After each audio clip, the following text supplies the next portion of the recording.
Now, let me tell you people, those who talk of unity of Nigeria, there could have been no Nigeria if not for Zik. There could have been no Nigeria without Igbos. Let's be honest about it. Zik is our son.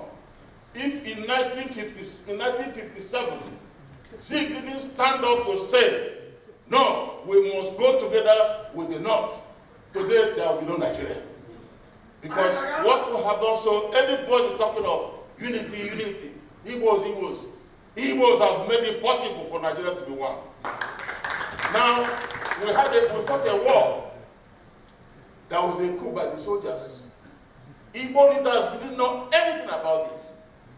The coup was not an Igbo coup, but people translated it and then profiled it Igbo coup. It is lie. And they have continued. They killed our people in numbers. That caused a civil war. And even before that, even when the killing, there was a Aburi conference. Igbos passionately said, we want to be in Nigeria. We want a restructuring of the country to enable us to be in Nigeria. That was what we asked for in Aburi. We didn't go to Aburi to ask for secession. And let me tell you, because I've witnessed all this, Ojukwu never supported secession. It was when he went to Aburi and he felt, and after the injury, everybody left, they started talking about secession. A committee was convened at Enugu. It wasn't Ojukwu. So even when the war, we were forced to go to war. I want to tell you, I'm telling the younger ones today, war is bad. I am one of those young people. I find it very hard now to use my leg. Because when the war broke out, we went to war. I fought the war. I'm the person who can tell you stories about the war. And Nigeria once again will be grateful to Zik.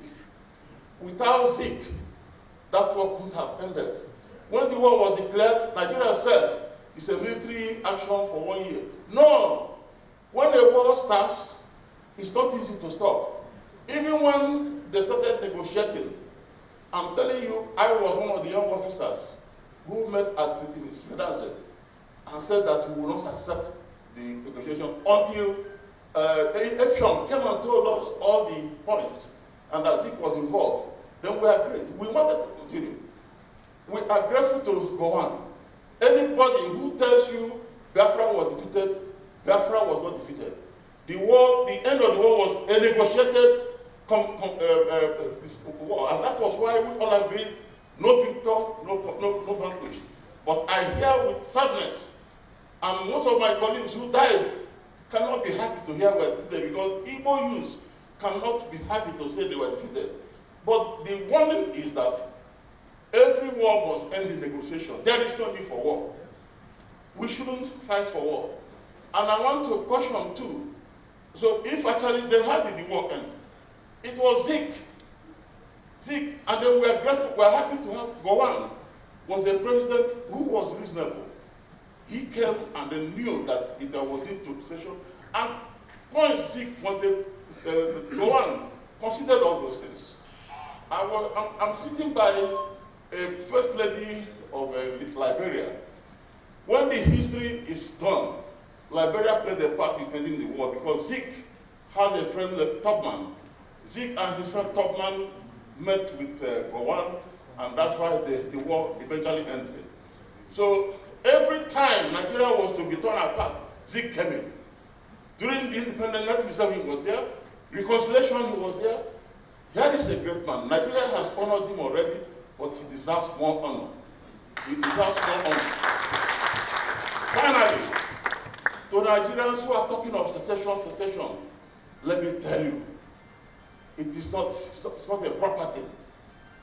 See, every country today is thinking of being large. Every country today is being big, because there is something. Nigeria today is a large area, 200 million. Whatever you are doing, if you're a businessman, you have a market for 200 million people. Why do you want to break it and go to a smaller place? So I think really that all these people talking about secession should please think about it. I am somebody who fought, who got injury, who suffered. So I think nobody can say he loves those things better than myself. But I am now a father. I'm the chairman of Council of Elders. And I'm talking as a father that we should work towards peace. I am also warning Nigerians. I'm warning Nigerians, nobody should come and say that there is a law everybody must obey. Nigeria is a nation state comprising so many nationalities. Every group they know their identity. They know their culture. It's not like America. So it's not possible to bring American democracy here. We need zoning. Zoning is not somebody to say it is north and south. Because it should be zoned among the geopolitical zones. There are 6 of them. If you do that, then there is even tension. But if you go and say, because they believe Igbos cannot come together, it must be north and south. So they laugh and rejoice that even if the Igbos will never be present, the repercussion will not be on the Igbos but on Nigeria. Because you see, you cannot force people. All the trouble we are having today with these young people is because they feel they have no future in Nigeria.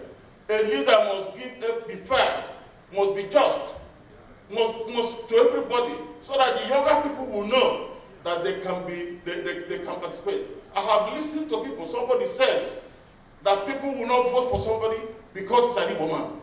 I heard it in the news, and some of you heard it. When a young man hears that story, how can he accept it? How can he be in a country where he knows he cannot get access to that? So they must think and make sure there is fairness, there is justice, and you can't have it in a nation state without having a true federation. Restructuring is very, very important. Many people don't understand restructuring. Restructuring favors everybody. It favors even all parts of the country. It may favor even the northern part more than the south. But I think it's important. I don't want to go further. You know, I'm a politician, but I have retired. I'm retired now, so let me stop. Thank you.